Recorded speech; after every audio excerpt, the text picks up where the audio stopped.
আমরা বিশ্বাস করি জনগণের কাতারে একজন নোয়াখালীর একজন বোন বলেছেন কিভাবে এই দেশের মা বোনেরা বিএনপিকে ভোট দেয়। আমরা সেই ভোটে বিশ্বাস করি যেখানে মানুষ লাইনে দাঁড়িয়ে নিরাপদে নিরাপত্তার সাথে স্বচ্ছভাবে স্বাধীনভাবে মুক্তভাবে ভয়হীনভাবে ভোট দিয়ে যাবে। আমরা সেই নীতিতে বিশ্বাস করি এবং সেটি যদি অর্জন করতে হয় আপনাদেরকে আজকে কিন্তু অনেক কিছুর পরিবর্তন করতে হবে। উঠা বসা চলাফেরা কথাবার্তা আপনাদের পরিবর্তন করতে হবে আপনাদের নিজেদের।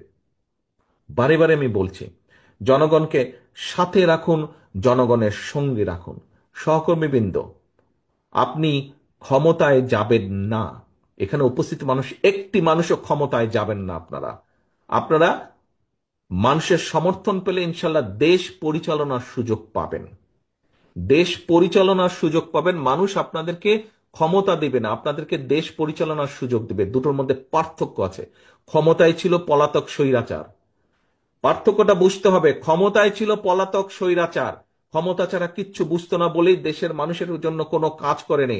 আপনাদের আজকে যে বিভিন্ন অভিযোগ যে তাদের আমলে জলাবদ্ধতা হয়েছে, ট্রাফিক জ্যাম হয়েছে, এই হয়েছে, শিক্ষা ব্যবস্থা ধ্বংস হয়ে গেছে, সংস্কৃতি ধ্বংস হয়েছে, কেন এই কথাগুলো আপনারা বলছেন?